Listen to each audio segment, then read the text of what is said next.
We have a great panel here today. It's a panel that I find incredibly inspirational. And to me, this is kind of the essence of what the University of North Texas is all about, creativity. And I'd like everybody to come on out. Come on, guys. You know, time's a wasting. I'm going to give you lots of opportunities to talk. But Mike, Dustee, Eric, John and George, I'm missing somebody here. Oh, here we are. John and George. Grab seats wherever you'd like. Okay, now, you've seen them in the big screen, and now you get to see them face to face. Sorry. Nothing to be sorry about. I mean, hey, we're sitting here in the presence of, I think, what the essence of this university is about. And just to set this up, last night we had our alumni awards. And, you know, these guys are very celebrated. We had Dustee, who won one of our distinguished alumni awards, and we'll be talking about where each of them come from here in a second. But one of the things Dustee said was that when you're at the university, there were so many opportunities, and you were invited. You were invited in to do things. And then one of the other folks said, when your ability intersects with your passion, that's what you ought to do. And that's how I feel about you all. I mean, you've inspired me. So we're going to go around, have a quick round of introductions, and I'm going to let folks introduce themselves and just tell us who they are. And then we're going to start with some fun questions. So why don't we start with Dustee? Hi, everyone. I'm Dustee Jenkins. I graduated from North Texas in 2001, and I now lead global communications and PR for Spotify, the music streaming service. Great to see you all. Thanks for having us. Good afternoon, everybody. My name is Eric Jimenez. I am representing the CMA Foundation Board. I'm one of the board members. Currently, I'm a music educator, podcaster, and a consultant for music education programs as well. And so I have over 12 years' experience revitalizing music programs in the greater Houston area. I feel like I shouldn't intro myself. They heard me talk about myself for quite a few minutes, but I'm Mike Eli. I graduated from North Texas in 2004-ish, I'm pretty sure. I'm pretty sure it was 2004. I started here in 99. I was a business major, marketing and logistics, and yeah, I used a lot of that in my career, believe it or not, and we're so happy to be here and be back on campus. Thank y'all for coming. Yeah, just a weird note, our logistics program is ranked number 3 in the country, and then he went into music. I mean, come on. Okay. My name is John Jones, and I graduated from UNT, I think 2004 as well. I think you were 03, but the math gets fuzzy over time. You're aging it. I know we graduated. I was there. I'm the bass player in the band, and man, walking through campus today has just been bringing back so many great memories. It's really great to be back at UNT. We don't live far away, but we rarely, take the moment to really just kind of take it all in. So thank y'all for coming, and thanks for watching a documentary. George? Hi, my name is George Couri. I have an artist management company. Eli Young Band has been a client of mine for a lot of years, and it's been fun to champion them and help them achieve their vision, which is essentially what a manager does, is where do you want to go, and let's figure out a course on how to get there, and it's gone well, and we're having fun. So we have people representing management, the talent, the industry and the sales and the music distribution mechanisms. Boy, I couldn't ask for a better panel if we were going to talk about the business of music. And this is, okay, I'm going to do it. Can I do a multimedia graphic? Thank you. Here this is it. I'm going to have to put this down for a second. I want you to look at this carefully. You see this? This is a pie chart. Y'all got it? It's a pie chart of the entire music business and industry. We good? Okay. See this? That's what they teach in music. In our College of Music, it's about 5% of the total business. What does that mean to you? Did you like my multimedia presentation? It's kind of technically complicated. If I can't tell you the software I had to use for it, but 5%, that's what we teach if you decide you're going to be a performing artist in our College of Music, and they're phenomenal, they're fantastic. 95%, I call that an opportunity. I call that an opportunity to do interesting and fun things to change the world. And that's what we're talking about today. 95%. How do you get there? What do you do? So I want to kind of kick it off. And I mean, I'm sitting next to the star. I feel a little bit like the cheerleader and the quarterback just walked in, you know? Sorry, that was not supposed to be a gender weird reference, but really, Mike, why don't you kick us off? Because clearly there were many steps along the way between a logistics degree and really committing. And you kind of eased your way in. What was the pivotal moment? Where did you go, yes, now I'm in, I'm not going back, this is it? You know, I think that when there was a moment where we stopped getting paid in beer and we actually started seeing cash, I think that was an understanding. Because, you know, back then, you know, we were putting every little bit of money that we had, we would put back into the band, whether we were buying speakers or any kind of, you know, a new guitar or anything like that. You were putting it right back into the band. But I think that was about the moment where I know I personally realized in order to make it work, I was going to have to treat the band like a business. And being in the music program at the time, which is a very difficult program, and I was having a great time in it, but I realized what I needed, and what I needed was a business degree. And I realized that if we were going to take it all the way, I needed to learn more about marketing and logistics. And so getting that degree, I think, for me, helped the band at that time in a huge way. It would have been nice to be able to combine the two at some point in the college program, but I know that there was a point where I knew that's what I needed. Yeah, you know, there's so much fantastic talent out there in the world.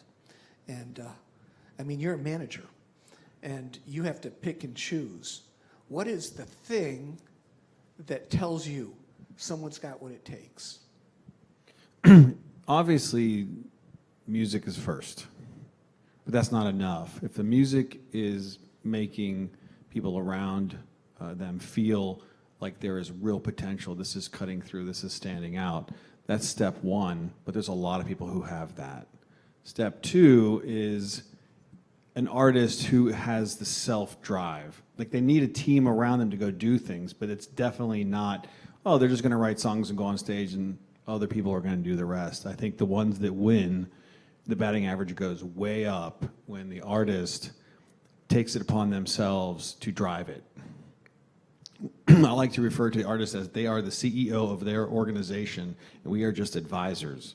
But they have to drive it, they have to make decisions, they have to lean in and be a part of it and lead, and other people will take the football at certain times. But the key is, I think, what I've seen with them and with other artists that I work with are the ones that step up, take chances, and push. If the artist isn't pushing, then you're just hoping that the universe is going to magically happen for you, and that your song is just going to magically go. Like, the artist has to lean in and help build that audience. Yeah, like, my talent is so great, it's irresistible, and the world will love me. John, how did you feel about that? Did you decide you were going to take charge of your fate? Did you look for professional support? In the beginning, and this goes back, quite a few years when we lived in Denton, we were doing, everything. We were our management, we were our booking agent, we were doing our merchandise, and I think learning everything at that ground level. As an organization, Mike is technically the CFO, and I'm our CEO, and I'm technically the CFO. So I kind of became the money guy, even though my degree's in psychology, so that makes no sense. But somehow we've made it this far. But when you get to a certain level, you realize that your focus needs to be on the music, on performing, on just wrapping your head around what you need to do there. And then it's about finding people that you can trust, who share your vision, who can help you elevate to that next level. But it really helps, the way we built it from the ground up, that we kind of had an idea of how to do everything on some smaller scale. And to that point, we've been with George for 14 some odd years, the majority of our career, and for a booking agent, same thing. And it feels like family. And I know there's a lot of artists that don't have that, and that's always been something that, as a band, we always treat each other like brothers and like family, and as an organization, we always want it to feel that way. Yeah, but learning from the ground up and trust the people around you, that's a big one. We've got 3 of the people here who aren't performers themselves, and yet they found their way into the music industry, whether it's music education or whether it's the digitization and commercialization of music. Now, Dustee, you didn't come in here straight from, Music Central. No. You came in here from a very different pathway, but you discovered and had to learn a whole new area, content area. How'd that happen for you? Well, I would want to tell this audience, I was probably one of Eli Young's first fans. I was at the R Bar along with lots of my friends when we were in college. Mike, John, James, the gang, they were really good friends of ours. And so I believe so much in you guys. As you know, Here's to You is still a favorite. And I would go and cheer them on. And they always had so much heart. And we believed as a community in what you all were doing. And so years later, when I heard of their success, I was not surprised because they had what it took. And that was evident all those years ago, standing on a sticky bar floor. So I'm here. I did take many detours in my career, but I obviously have a degree in communications, journalism from North Texas, and I started my career working in politics. So I worked for a senator, then I ended up working in the Bush administration, and then from there I went into consulting and I worked for Target, and now I work for Spotify. And the thing that I've been able to do that's the whole way through is communications. And so one thing I've learned is to over-index in what you know best, and don't try to fake it on the other side. And so I was so nervous when I was interviewing with Daniel Ek, the CEO of Spotify, that he was going to ask me what bands I listen to, and that my list might look a little different than those at Spotify, especially being from Texas. And so my husband gave me a great piece of advice when I was going to interview. He said, don't try to be the music expert. They have lots of those. Just be you. And so it was really good advice, because one thing Daniel Ek said is, we don't have any communications experts. We have music experts. And so if you can fill that gap for us, that would be huge. And so I'm really grateful that I get to work alongside artists like Eli Young and watch what they're doing and how they're storytelling. And what we just saw, that is a powerful story. And I thought that project, George, kudos to you and the team who put that documentary together. It's so powerful. It's a story of success, of grit, of heart, of perseverance. And it was great to watch it all unfold. Super proud of you guys. And y'all saw the fans screaming for Mike and for John and George and everybody else. But Dustee has fans too. I was sitting with her at lunch today, and one of our students came up. I don't know if she's here today or not. Are you here? Young woman who came and tracked down Dustee. She came up, and what was her name? Gracie. And she was shaking like a leaf. She's like, Dustee, I follow you, and you've changed my life. And so there's many different ways to be a star in the music industry, but you've certainly inspired a whole bunch of our students, Dustee, and they feel as an alum that you're an exemplar for them. So I just got to say, it's been very exciting to have you back around the university on a more frequent basis, and all of you. When our students see you, you take them out of their heads, and you give them new places to go. And now we've got a music educator. And by the way, are there any other music educators in the audience? Yeah, you can raise your hand. One of my cabinet members. And I never realized how hard it was to be a music educator, but as a music educator, how do you end up on, the Country Music Award panel board? I mean, this kind of seems like a kind of a crazy jump. Were you a country western star and then you flipped over? What happened? So actually, I was doing some graduate work, and I wanted to radicalize just research. Coming from a lower income setting, I was wondering who reads these scholarly journals, and is this information reaching my community? So I wanted to make it more digestible, so I created a podcast. And it was literally created in my dad's little extra office he had with all his, let me use the word stuff instead of junk, all around us. And he said, yeah, you can use that spot. And we just started kind of creating this narrative that we felt did not exist in music education. One that was using our own vernacular, our own colloquialism, if you will. We didn't have to code switch because we didn't need the approval from anybody. And we just kind of put it out there. About a year in, I get a call from Tiffany Kearns, who's the executive director of the CMA Foundation, and said, we love your podcast. We want you to do a presentation for us. And so our first presentation for them was how to develop a brand as a music educator outside of the music classroom. And we just talked about what we did. We used Canva. We bought some Technica, like $70 mics, USB mics. I did my own mixing because I had some DJ experience. And people were like, how'd you do this? And I was like, hey, this was back in the day when we still had dial-up internet and we had to figure things out. So from there, the conversation kept going and more people started hearing about our podcast, and they said the same thing. It was, this conversation is not present at my state music conference. This conversation is not present in my music classroom. I don't feel ever heard or seen. And so I kind of gave that representation aspect. And one of the things that I really promoted was, how can we, just to put perspective, I am a 6A high school marching band director in inner city Houston. So I do I have 3 concert bands, 2 big bands, a color guard, a indoor percussion. But then on top of that, I promote my students saying, I asked one of my students, they want to study music. And I was like, well, what do you want to do? Well, I can't really say. And I was like, no, what do you want to do? I want to play in a banda, but I know that's not a real career path. And I was like, hold on, whoa. What do you mean it's not a real career path? They're like, well, yeah, I either have to do classical music or I teach music. And I was like, oh, no. He's like, well, I got to move to Mexico to play that music. And I was like, no, it's false again, too. I said, man, most banda artists are from California. And the widest listening audience is in the United States. And so to them, I just held the conversation.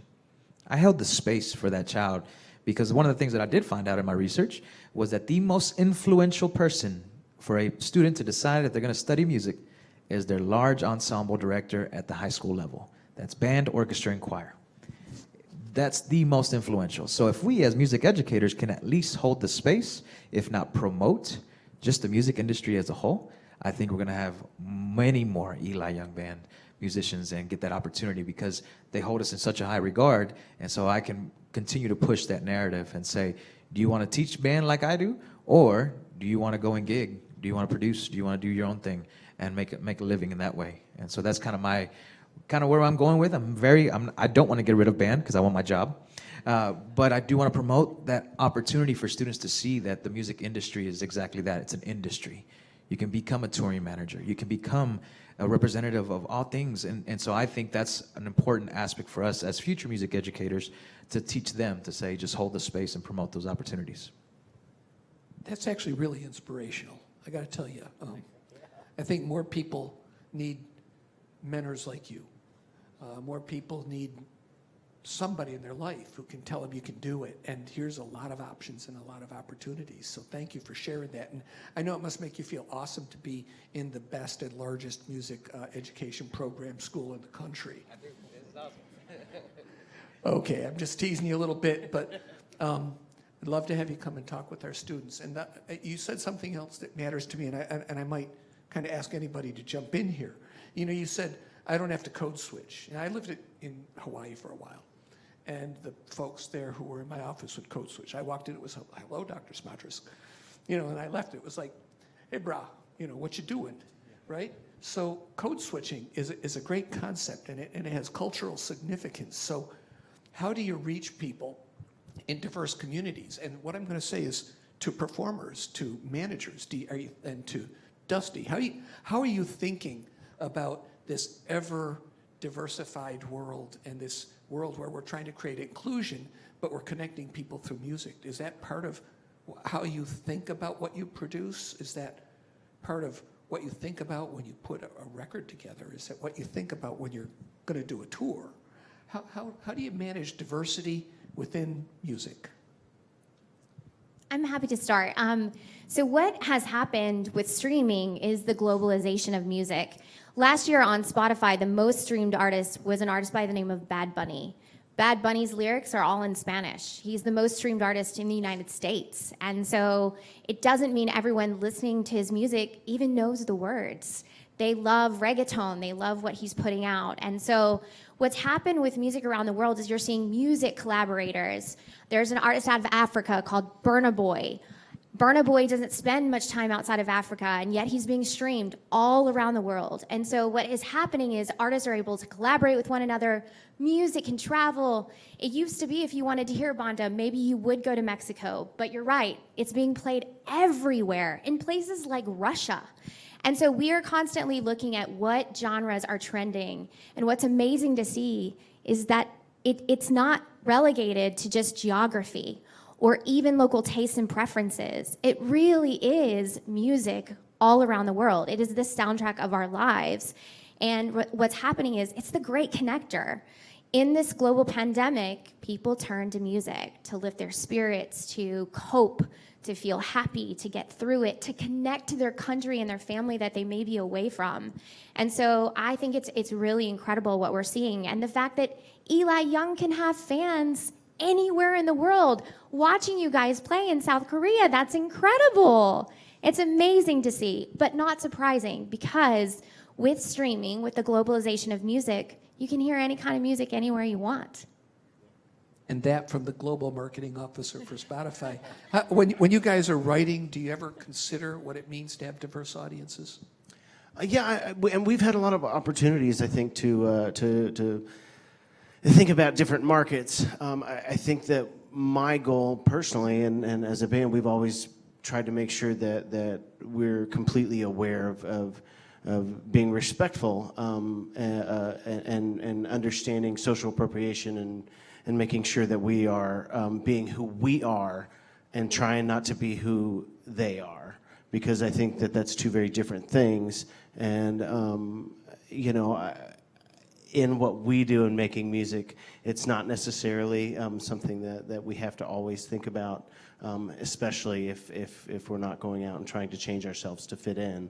But we have been very lucky and very fortunate to be able to travel the world and be a part of that, Yeah, it makes sense. Be yourself, and cultural appropriation is something that we're all really aware of right now. It's something that is a problem if we don't have the right sensitivity.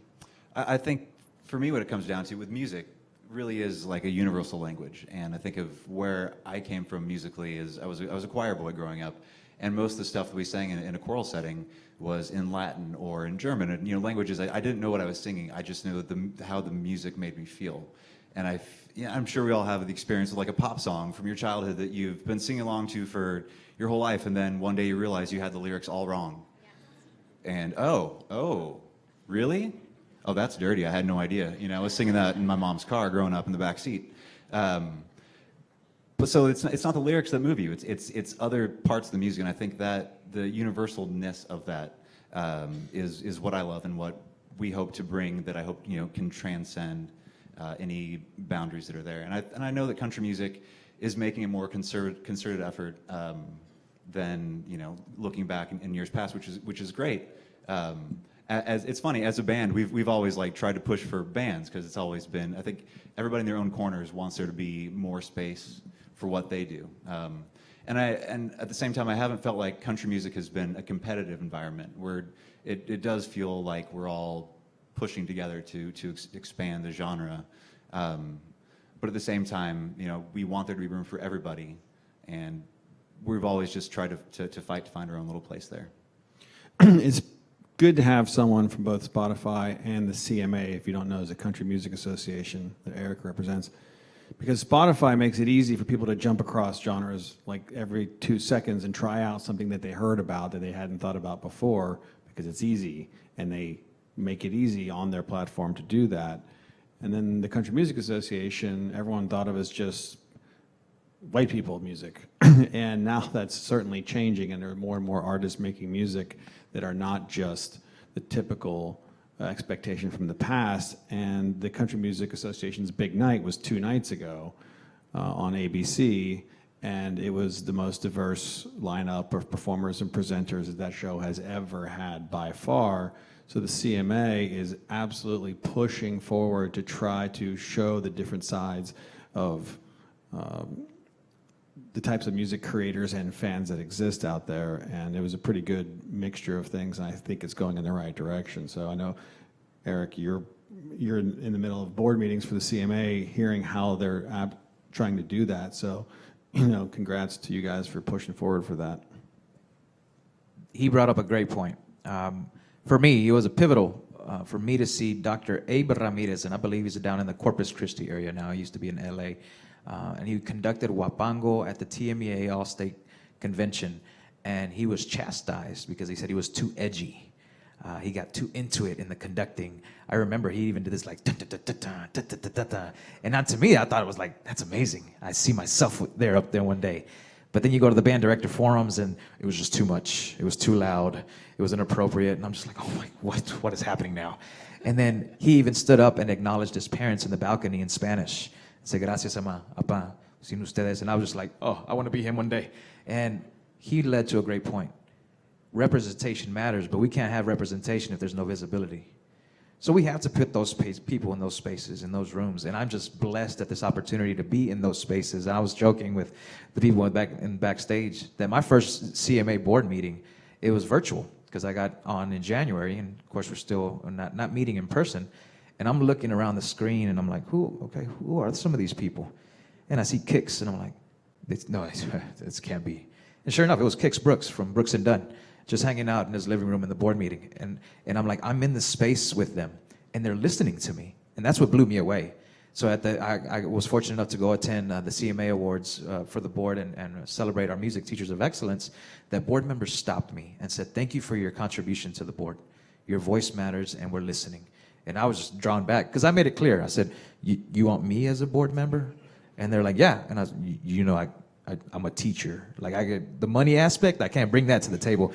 And they were like, we understand that we actually don't ask our board members to solicit funds. That's not one of their roles on our board. We have that taken care of through CMA Fest and other donors. And that just blew me away because that's not the typical board. Those of you that have experience being on a board, they always solicit money.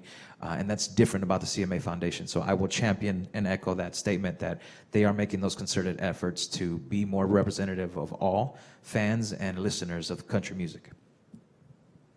Wow, it sounds like doors are open, but hearts are open too. And that's a great thing. And I heard from someone else say, be yourself. And in yourself, you can find that audience that you're looking for, and it might be global. It's very, very profound stuff. Okay, look, we got a lot of folks out in the audience who may have, any of you interested in being in the music industry in one way or another? Let's see some hands. So first, we're going to do one more round, and then we're going to get some Q&A, because you got the gang up here. I mean, this is amazing. So the quick question, and I'm just going to say maybe a couple of you can answer it so we can move on to some Q&A, but I'm sure a lot of them are hearing, what's the best thing I need to know? What's the big tip that I can get, if I want to be in the music industry? What do I have to do? So, for all of those, what's the best advice you can give a student who's trying to break into the industry at any different level? Okay? Go. I mean, I'll start. You never know where your opportunity is going to come from. I think that there are a lot of terrible, terrible people in the music industry. And a lot of those people ruin it for themselves because, look at Dustee, our relationship. In college, would we have ever realized that we would be, here now in this moment, you at Spotify? And so it's, you never ever know where your opportunity is going to come from, and try to put yourself in that situation, no matter how small and no matter how big, because sometimes that big opportunity, you're like, there's no way I'll be able to even have that opportunity and be in that moment. Just try, because you never know. Winning the ACM award was one of those things.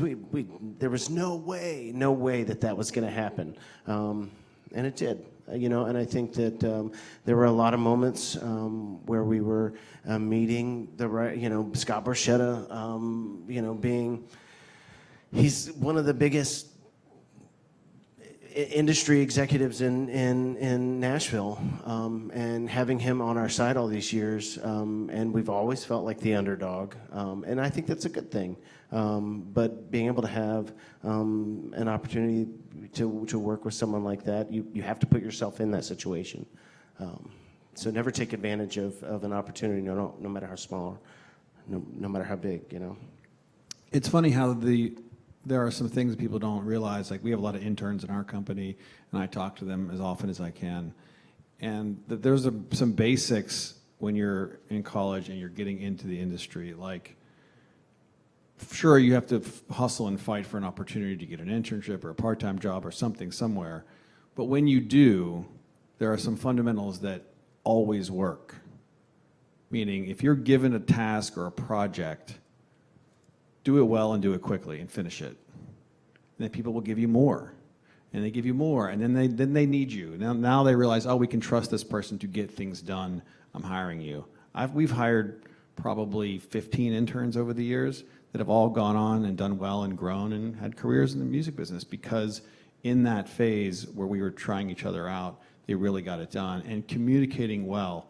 So many people just don't get back to other people. If you just get back with a yes, no, I'm working on it, people will trust you, and you'll get more opportunities, and you can forge your own path. But those two things kill most people. Third one I should point out is expectations. We've definitely had people who come to work with us, and 9 months in, they think they should be managing Eli Young Band. And I'm like, you've been filling merchandise orders for 9 months. I don't think you're ready yet. But not that you shouldn't be ambitious, but there's a patience factor. I would say I didn't have any legs in the music business at all until I was 29. So it was 10 years of just grinding it out and having grit, like these guys had grit, until the opportunity came and it began to go. And people who think that by 25 they have to have achieved a certain thing or they're going to quit, you know what? That's sad, but for the people who aren't that way, they're going to eat those people's lunch every day. That's one way to get through, is to respond, finish tasks quickly, and just wait. It'll happen. Yeah, fantastic advice, not just for music. Any opportunity you have. I'll add to that. Yeah. So I didn't mention my undergrad. I went to Prairie View A&M University. It's an HBCU just northwest of Houston, Texas.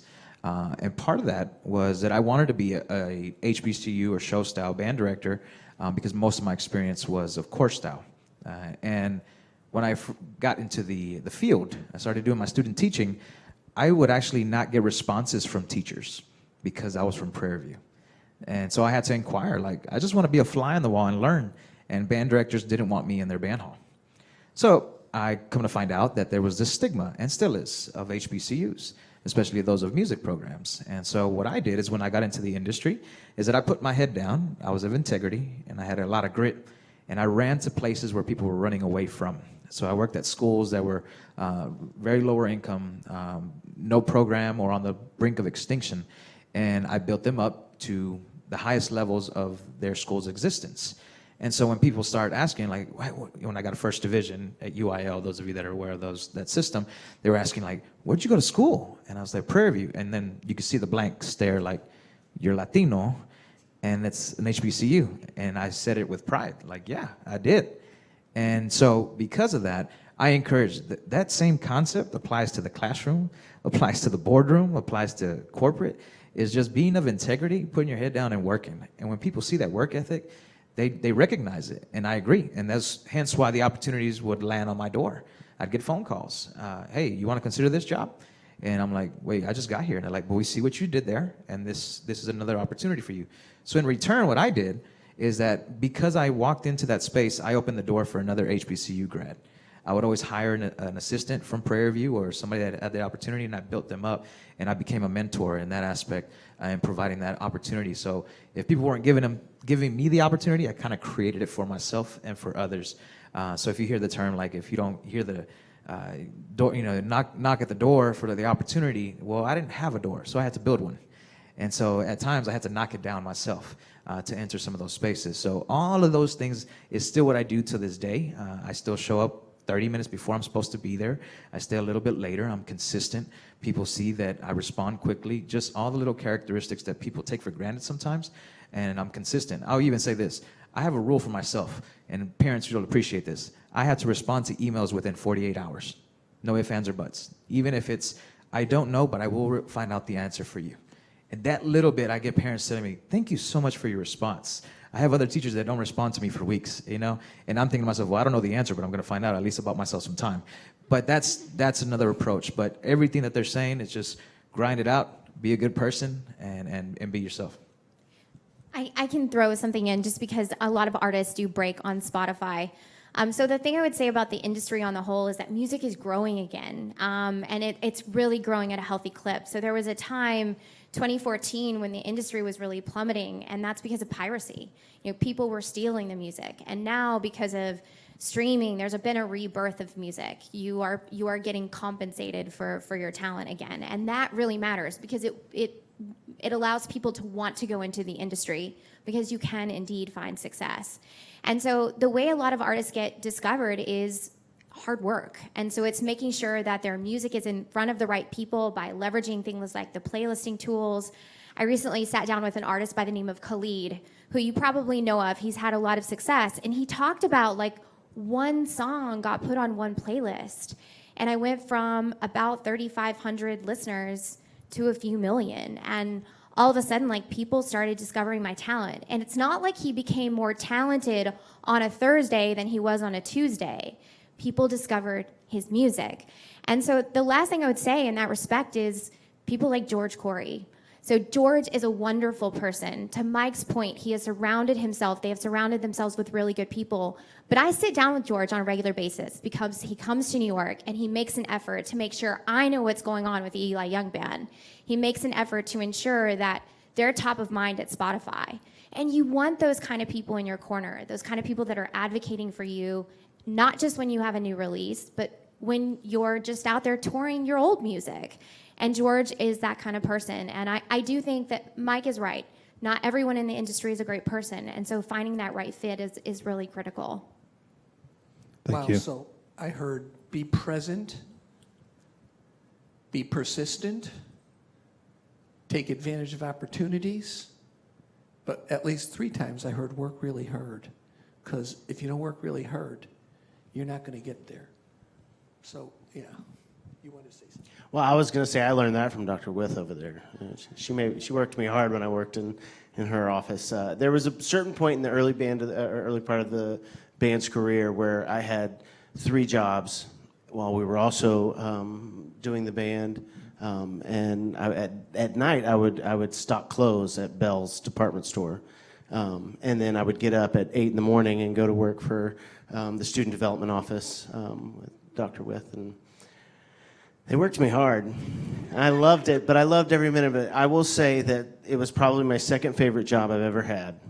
This was obviously my first, but I had a lot of fun when Esther would let me, have a lunch break or two. Wow, okay. So, work hard, work hard, work hard, work hard. Yeah. Take advantage of what you got. I think it might be a good time right now. We're supposed to stop in 5 minutes, but I'm sure we can squeak a couple minutes more out. You've all imparted, I think, some really great stuff. Some thoughtful comments, some good advice. For any of the students out there, I hope you've soaked it in a little bit. I'd give you the same advice if you were asking me, how do I get to be, a journalist or pick a career. But what I'd like to do now is see if any of you have some questions, and I'll bet some of you have some fun questions to ask. So if you do, I think there's an extra mic around somewhere. Back here. You got it. Oh, we got a mic back there. Okay, yeah. Hi. Thank you for coming out and everything. I feel really privileged to get to be in the presence of everybody. I got to go to work pretty soon, so I wanted to ask one question before I had to leave. I also make music. Obviously not in the scope of this, but I think writing songs is so it's the beginning of it all, and if the song isn't good, then nothing else matters, right? And so where does a Crazy Girl or a Love Ain't, where do those come from? Like how do you get a Crazy Girl or a Love Ain't? Well, I know with us, being songwriters, we also were of the mind, because Crazy Girl was not a song, that was our first big song, but we didn't write it.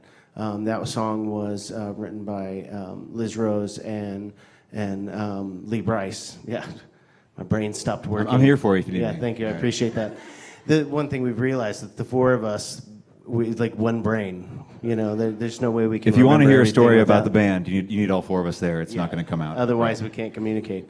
But I think that not being, being a musician, sometimes your brain thinks a certain way, and you want to be so stubborn, and everything you write is the best pizza you've ever eaten.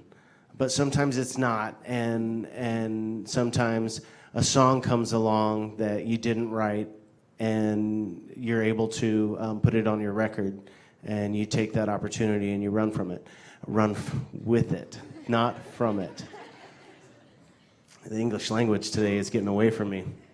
But you have, as a songwriter, you have to make sure that you write as many songs as you can so that you find those few. I wrote almost 100 songs in 2020 while we had our break, and we just cut 7 of them. And I say this joke about how there's all these other songs that everyone will hear maybe by 2040. They may never hear some of them, which is sad as a songwriter at some point, because they all become your babies. But you have to write a lot, and in order to find that one song, you're gonna have to write a bunch of them. I would say, yeah, like he said, write a lot, share them all. Share them all on YouTube, SoundCloud, Spotify, anything you can do to get them out. Share them with every friend you have. Unless you're on a record label and you write 100 songs, they will tell you not to share them all. Right. But for now, share them all, because chances are somewhere the song that you may not have thought much about is Your Crazy Girl. And all your friends are like, that one. And you're going to be like, well, I didn't think that was a special one. But you don't know. You can't be objective about it. So the more people that hear it, share as much as you can in as many places as you can, and something will rise, and then you can put effort behind that one. And then, like Mike said, you might write 30 more. Don't get discouraged. It might take 30 more before you get another one that does that. But then sooner or later, you have a number of them, and it works. So, I mean, that's, again, where the hard work comes back in, and being patient. So just crank them out. To that point about Crazy Girl, Lee Brice wrote that song with Liz Rose, didn't cut it as his own song. He's had over half a dozen number ones in his own right, and this was really early on in both of our careers. And he passed on it because he didn't hear what we heard. And that song ended up being the most played song at country radio that year, which and Lee's had a lot of success. But to that point, you never know what that song is. Sometimes it takes someone else to hear it for you. Yeah, you don't have to write all your own songs. You may have a buddy who's a songwriter, and you just love one of his songs, and he's like, yeah, I don't know, and then you sing it, and just throw it on whatever service you're using. But yeah, I mean, that Crazy Girl sat around for 4 years, and it was basically the publishers of that song just thought it would never see the light of day. And then, obviously, it wins awards, and it's sold 3 million copies. That's almost like the comment that I'm going to run towards what everyone's running away from. It's like there's a scarcity issue and you take advantage of it. Do we have any more questions from the audience? Yes, young lady. I'll just try to yell it out. Can y'all hear me? Yes. I'll repeat it if they can. Okay. So I've been interested in being in the music business. Oh, perfect. Being in the business side of the music, but before coming to college, I had this idea that I had to be like a music business major at like Nashville or like Belmont, something like that. But over the past couple years, as a PR major, I've realized I don't have to be in the like music major to enter that field. So I talked to Dustee earlier about this today, but George, what was your journey out of college, and how did you get your foot into this industry? Just, I was willing to work for free at a record company and worked way longer than I should have for free. My parents were yelling at me, why are you still waiting tables and working for free? And eventually it led to, I hung in there long enough, again with the grit thing, that someone said, hey, you don't seem lazy. I know a guy who is willing to pay almost nothing to be his assistant. So I said, I'll take it. And I went and met that guy, and then I was somebody's assistant, and I began to learn. It just kept going from there, and eventually, with a lot of patience in every position, it kind of kept getting better, and then one day I opened up shop and crossed my fingers, and it worked. So that's how I started. It was just internships. It really is a great way to find out if you like the thing that that company does, and they find out if they like what you do. Kind of funny, you sound like a UNT student. And here's why. I talk to a lot of employers and, you know, executives from companies. One of the ones that I loved the most was one of the high-ups at the Fidelity Corporation, one of the world's biggest financial outfits. And they said, you know, we have more UNT students nationally than any other student. I said, how come? They go, well, you know, we get the, okay, here's where I'm going to offend someone.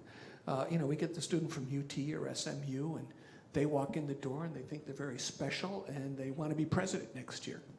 And I heard someone say that, you know, I'm going to be a star this year, or a manager. But the UNT student comes in. They're really happy you gave them a job. They roll up their shirt sleeves. They work really, really hard, and they deliver, and they move up fast in our company. And that is something to remember. You need a certain level of humility. So I'm just going to dogpile on the comment that you gave. I saw another hand up somewhere. Yes.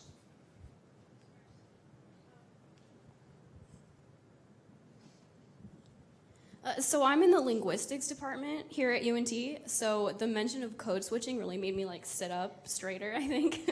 There's a lot of room, I think, for discussion of like representation in the music industry, specifically for that like conversation about individual like backgrounds in language and dialects. How important like have you found it to be able to connect with people who might be interested in like breaking into the music industry in their own like dialect, in their own language? So for me, I have the DJ voice. I can literally, I do the halftime announcements for my band, put it that way. And I can do the Count Dracula voice for like Spanish broadcasting. I can mimic that. And I think about those moments where, how important it is to be authentic. And I always use the example of, I'm gonna greet my wife's grandpa in a very different manner than I do the university president. And it's not to say that I don't respect him, it's just, I'm not gonna give him dap and say, "Que ole," you know? Because if I did that to him, it would be like, why are you talking to me like that? If my wife's grandpa did that. So I think what really comes to mind is just authenticity of who you are. And I think when I speak Spanglish at times, I was raised to only speak one language or the other. I was actually discouraged from mixing the two languages. But now that's a representation of my lived experience. And so I am now really promoting when my students say like, oh, I'm sorry, I shouldn't say that. And I'm like, no, hey, that's who you are. Like, I'm Northside Houston. I was raised on Swisher House and Slim Thug music. And then so when students are like, you did what? And I was like, yeah, like, man, I had every Swisher House CD like you can think about. And so when they hear their classical band director up there conducting, and then I'm over here jamming screw, and they're like, how, and why? So I think the more of us and just people in general that we present our authentic self, then people can see themselves and align themselves with them. So I think it goes back to authenticity. Okay, I think we have time for one more question. I see 3 hands. This is sad. Why don't we get the young woman up here? Man, sorry. Can't tell with masks, sorry. So one of the things I heard like reoccurring throughout the entire panel was like having one person or one moment that like really brought you up, or being the mentor for someone that brings them up. What is it like being that for someone, really bringing and promoting someone to themselves, or getting promoted to yourself? I would like to hear from the music teacher. I would like to hear from Eric about. That's the reward. I have marching season just ended for me last week. On average, I was doing 70-hour weeks. And so I have 3 little children. They're 3 and 1. And this is the one year that I've probably have done less in my career. But my students have all come back to me saying how much better their experience has been with me in these past 3 months than their 4 years. Like my seniors have all come and told me that. And it's small things that I do. Stephen Covey takes his approach about, I look at my students as emotional bank deposit, emotional accounts. And every interaction that I have with them is some type of deposit that I get to make. Now, as an educator, I get to redirect them, and I should, because that's what I'm doing. But every time I redirect a student is a withdrawal. A good way of saying it is like a deposit can be 1 marble, but a withdrawal would have been a handful. But some of our educators at times forget that you haven't made enough deposits. So when you redirect a kid and you overdraft, and you wonder why you get a negative reaction. Well, from day 1, I literally made an effort to say, I care, I value you, I value your time, I value who you are, where you're from. I made just conversations of like, I see you with them new sneakers, I see you. You know, that was another deposit.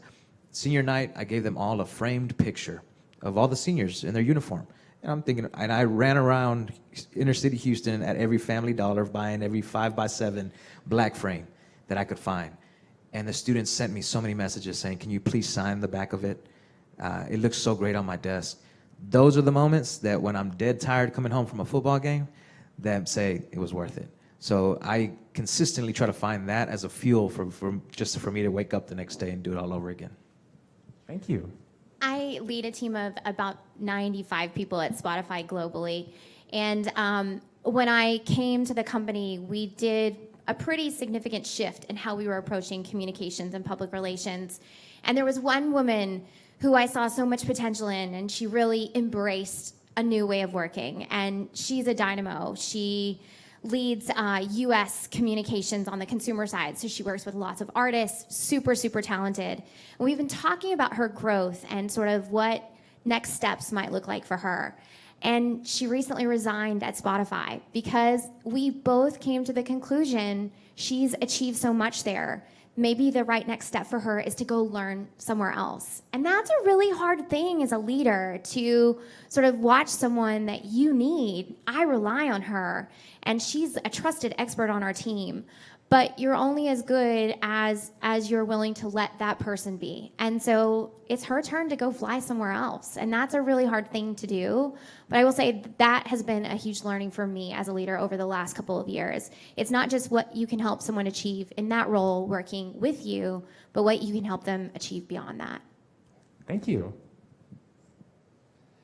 So, yeah. I guess we've heard some amazing things today from some amazing people. And I just want to say I'm really honored to be in your presence, and I feel like I've learned today. And I'll bet all of you feel like you've learned too. What I've heard from people who, you saw the video, right? In the video, this guy's a rock star. He's out there. People are screaming. There's girls like cheering, and there's rock lights star all over the place.